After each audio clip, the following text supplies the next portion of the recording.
Snacks were on the coffee table and a bottle of champagne was chilling in an ice bucket next to two champagne flutes. I was wearing beige pants, a matching short-sleeve shirt, and loafers. My wife was dressed according to the instructions of her new boss, Mr. Kingley, as something between a cosplay prostitute and an anime character. Emily, my wife, winced, then grinned and said, "Nick, this is what he wanted." Before I could say anything, there was a pretentiously loud knock on the door, 3 times. "It must be him. You better open the door for him." Emily looked down.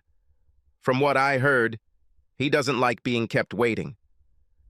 I entered the lobby of our apartment, opened the door, and came face to face with a large man who was well-dressed and clearly trained. He looked good, but just one look at his face showed the damage that excess of any kind, including food, drink, and a sybaritic lifestyle in general, could cause. If I didn't already know so much about Barthold Kingley, his face would be enough to make me hate him. In this regard, his face was just icing on the cake. I tried to speak to him in a hushed, respectful tone. "Oh, you must be my wife's new boss, Mr. Kingsley? Come on in. Everything is as you said.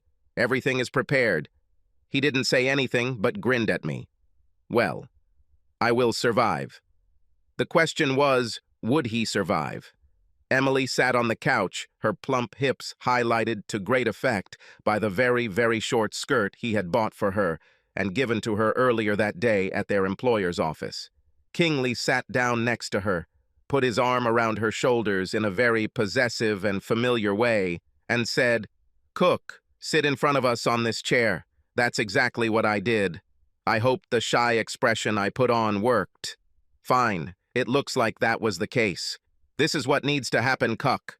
I find your wife very attractive. That's why I gave her a job as my new assistant. He laughed at his own joke. I'm going to have sex with her morning, noon, and night. And there's nothing you can do about it, you understand? I nodded. How will this affect me, Mr. Kingley? He grinned. You won't have sex with your wife. I nodded. I looked upset. Apparently, I looked pretty upset, and he smirked again. He reached out, grabbed Emily by the neck, and leaned in for a kiss. He screamed in pain and punched her in the face, jumping to his feet. "You fucking creature! What have you done to me?" I deftly and quickly took my pistol and pointed it at him, standing up. "You idiot! You will leave my wife right now!" "What the hell? She stabbed me!" he exclaimed. "And why are you pointing a gun at me? I will kill you both." "It's a silent pistol, and it will kill you, but more silently than most other pistols." He moved away from Emily, and I noticed a blood stain on his right side. Yes, she really stabbed you. She used an ice pick. Not the climbing ice axe used to kill Trotsky, but the bartender's modified ice axe. He shouted, "I don't give a damn about fucking history lessons. I'm going to call the police on you two psychos." I shook my head. In fact, no one will call the police. You see, my wife's name isn't actually Ashley Jones, and she's not actually a secretary. We are a team of hitmen, husband and wife, and we have been given a contract to eliminate you. His face turned pale. But why? What have I ever done to you? I shrugged. Nothing. But it's not that. We were hired to bring you down because of what you did to someone else. While this was happening, Emily tied his hands with plastic police-style ties. To whom? Why do they want me dead? Emily spoke. Do you remember the job you got as a manager at Cranbrook's a few years ago? There you also pulled off your cuckold trick. But the girl you were targeting, Liz Foster, felt so guilty about helping you turn her husband, Tim, into a cuckold that she had a nervous breakdown and ended up in a mental hospital, leaving Tim to look after their 3 children, who are under 5 years old. But I never forced her to do this. And why does Tim want to finish me off? I intervened. Tim has nothing to do with this. Liz's father is a rich man, and he hired us because of what you did to his daughter, son-in-law, and grandchildren.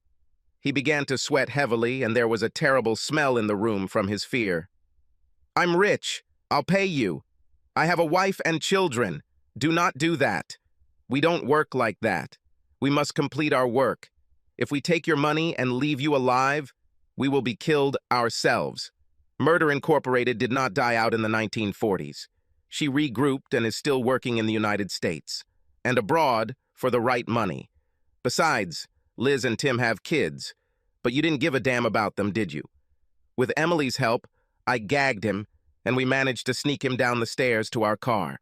We had the foresight to rent a suitable apartment. He tried to resist, but after wearing him down, we were able to get him into the trunk of our car without further difficulty. We drove to a prearranged location outside the city, and I opened the trunk. He was dirty, so the stench was not pleasant. "Do you want to make peace with your God?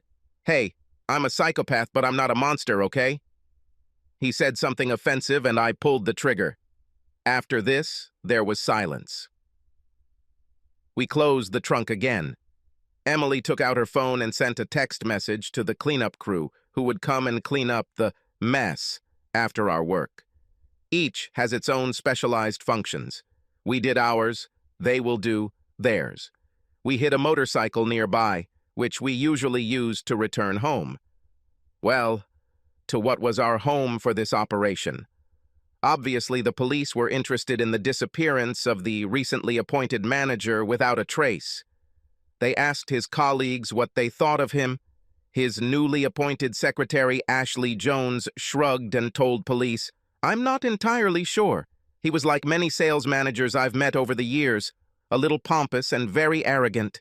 When they probed him a little deeper, they discovered that, although he had only been working here for a couple of months, he had already developed several ways to deceive his new employer, and that the wife and children in the East, who he said would join him, were not existed. In fact, several years ago, his ex-wife obtained a restraining order preventing him from even having contact with her and the children. We cleaned out the apartment while we waited for the forensics team to visit, and 2 months later, Ashley Jones handed in her 2-week notice because her husband had gotten a new job in Florida, and we terminated the lease. The truth was that we had a new contract in California.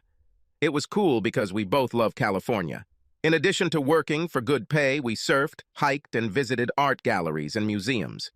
Well, even assassins enjoy many of the nicer things in life. Subscribe to our channel so that your second chaff doesn't cheat on you, and go ahead and listen to the next story, because this story is nothing compared to the next one.